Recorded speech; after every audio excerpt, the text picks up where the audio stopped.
Hey everybody, it is Melanie Mitro here at Committed to Getting Fit, and today is Business Tip Tuesday. And while yes, I am a couple of minutes later than I usually am, I'm just getting caught up from being away. I was out in LA for Superstar Diamond weekend in California, and for those of you that don't know what that means, it's when you achieve the highest rank in the company. So Superstar Diamond is when you yourself are a diamond coach, but you've also personally sponsored at least 15 diamond coaches in your organization. And I have been very blessed to have done that 3 times, which means I have over 45 personally sponsored diamond coaches.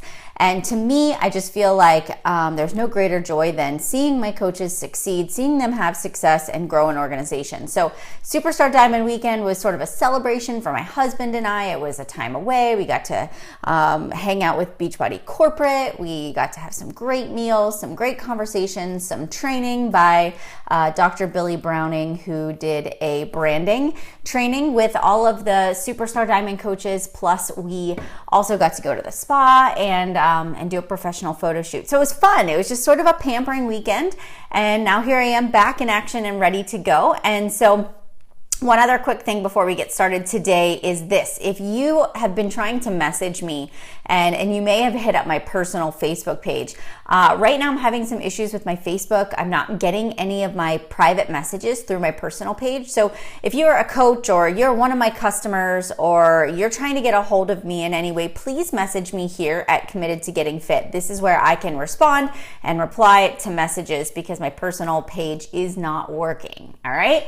Now, let's get started with our topic for today. So I get this question all of the time, and Kristen, this is from you. You asked me about personal Facebook versus a business page and what to post where, and finding it difficult to know if you should post different things on different pages, and just needing some suggestions. And so this is a great topic because number one, when I started my business, when I started my business 5 years ago, really personal Facebook page was the way to go. That was where I spent all of my time. And yes, I did create a business page. I created my Committed to Getting Fit page pretty much when I signed up to be a coach initially. I created that page, but I really didn't use it for much of anything. I found it was sort of annoying to have to double post the same thing. But over the past 5 years, and my business has progressed, I still find that Facebook is my number one source of referrals for new customers, people looking to change their bodies, plug into nutrition and fitness. And so I've grown such a great following, but I will be honest with you, my personal Facebook page still is where I get the most traction. Although when it comes to Facebook rules and regulations, they want you to run your business on a business page. So because I've got traction in both places, and I do try to drive people over to my like page, but try to run most of my business over here if I can. I do find that a lot of times I am in fact double posting. So I may do my workout post in the morning on my personal page and on my like page. And I also put it on Instagram. And I basically copy and paste that morning post. It goes those 3 different places. And it's funny because I actually do have a different audience in each place. So, and I never get the, I've seen your post 3 times, right? That just doesn't happen. I also find that on my personal page, that's where I can post all of my family photos and all of my photos from my trips. And I can create albums and my kids' school pictures. And, when we go on a field trip together, that's where I can post all of the stuff. There's no need for it to be filtered or strategic on that personal page. It's everything I'm doing. I'm doing Light the Night. I'm doing a walk tomorrow night for the LLS to end blood cancers. And so I've posted donations, like my donation link on my personal page. That's not something I would put on my business page. My business page is my brand. It is my fitness. It's my clean eating. It's also lifestyle for me. So when I sort of think about what am I defined as, I think about the fact that I love, I'm defined by my clean eating. I'm consistent with my fitness. I am a mom of boys, so boy moms, funny quotes about parenting, fitness tips, nutrition tips. My workout videos are over here. And then some of my personal life. So when Matt and I travel, some of that stuff, but it's not every photo. It is more or less the highlight reel. I'm giving you the best photo from our trip or the best video that I've created. It's not everything. Does that make sense? I'm hoping that that's making sense. So my business page still needs to be a reflection of who I am. There are still pictures of my kids and my family, but if I want to share additional recipes, if I have additional videos I want to share, it is my place to share more of that. Those things is on that like page. I also run my events through there. So when I run challenge groups, so my free groups, my challenge groups, my business opportunity events, those become events on my like page, and then you can actually co-host it with yourself. So my 7-day butt challenge was hosted by Committed to Getting Fit, but co-hosted by Melanie Mitro. You can also create a draft, and it's just easy to run that through my business page, right? And then I drive people over to the closed Facebook group or the Challenge Tracker app, wherever I'm going to run that business. And then I can decide who I want to let in to be an actual friend of mine. I didn't do this until I started building momentum.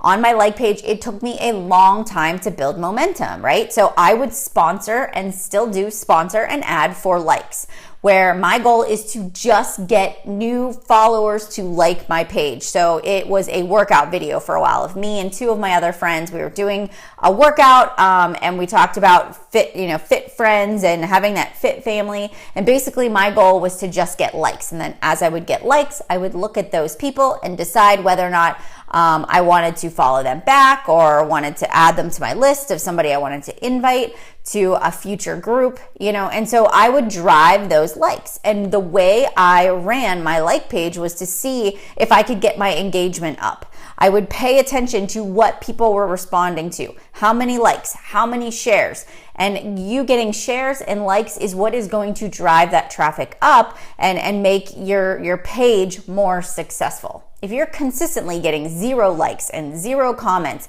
then it's time to switch it up. You can't just keep posting on a like page with 0 interaction because it's not effective. You would be wasting your time.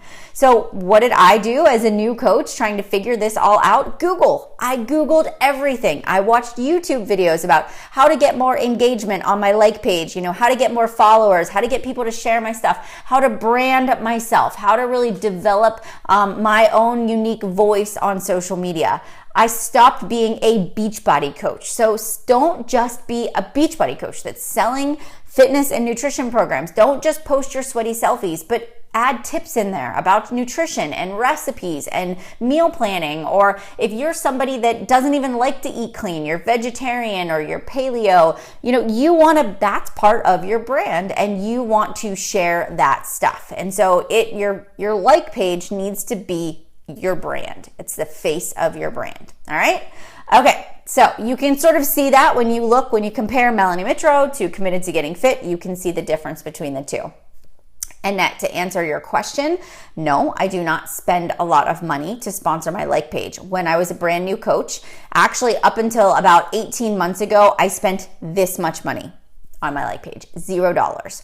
I did everything organic through organic reach, but then I started doing $20 a month where I would sponsor that ad for likes. Likes on my like page is what I would sponsor it for. And so I would make it catchy. I would pay attention. It needed to be under 10 cents per click.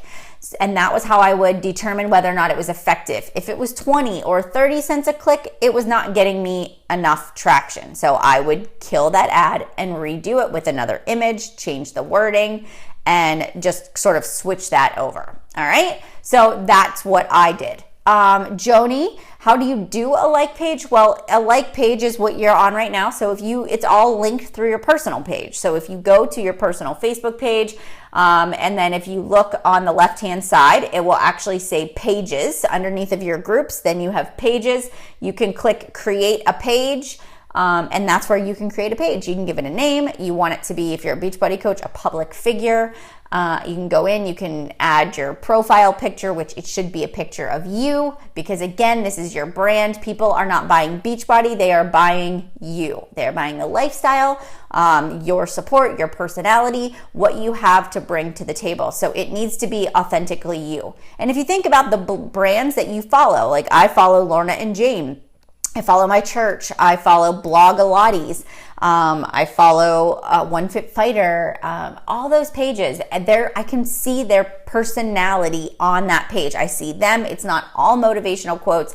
I see who they are as an individual. All right. So hopefully that helps you guys out with like pages and personal pages. But yes, I will say that I do post a little bit of both on each one, but I do try to mix it up and give you more tips, more information on that personal or that like page. Okay. All right, Kim, I would like to know how you change the tabs on the left side of your like page to say join a challenge group. That would just be editing. That's just where you would go in and you would actually edit your page. So you'll need to play around with that and work on that. It's been a little while since I've done it, but if you go to manage tabs, that's where you can change all of that at. So right there on that left-hand side, it says manage tabs. And again, you know, Google has you can Google it, you can go to Facebook help. There is a lot of ways that you can change it and update it through there. Okay. Louise, these tips are great. Trying to figure out how to create my new blog and then in the future, a Beachbody coach. Okay. So, Louise, yes, for a blog, you know, you can just, that would probably be another video that I would do, but you can just go to Blogger is free. You can create a WordPress site. Again, I Googled a lot of it when I was beginning. I just sort of started it and I learned as I went. And remember, don't try to be perfect before you launch your page. Don't try to be perfect before you launch your site. Just do it. Be authentic, be unapologetically you, make mistakes, fail forward. If you actually go back all the way 5 years ago and you look at my first profile pictures, my first posts that I made, they were awful, right? I made some pretty awful posts and I made a lot of the mistakes that people make at the beginning of their business, but I had to fail through it. I had to realize that didn't get traction before I realized, hey, this is what does. So don't be afraid to try. That's my biggest piece of advice to you guys. All right. So again, I will get this posted. I will put it on my YouTube channel. You can check it out. You can take that recording. Feel free to share this again with your teams, with people in your social network. And then also, if you have a Business Tip Tuesday tip for me, go ahead and send me a private message here on my Committed to Getting Fit page. I would love it. Or you can email me at mjmitro@gmail.com. So thanks for tuning in for Business Tip Tuesday. Have a great day, everybody, and I'll see you soon. Bye, everybody.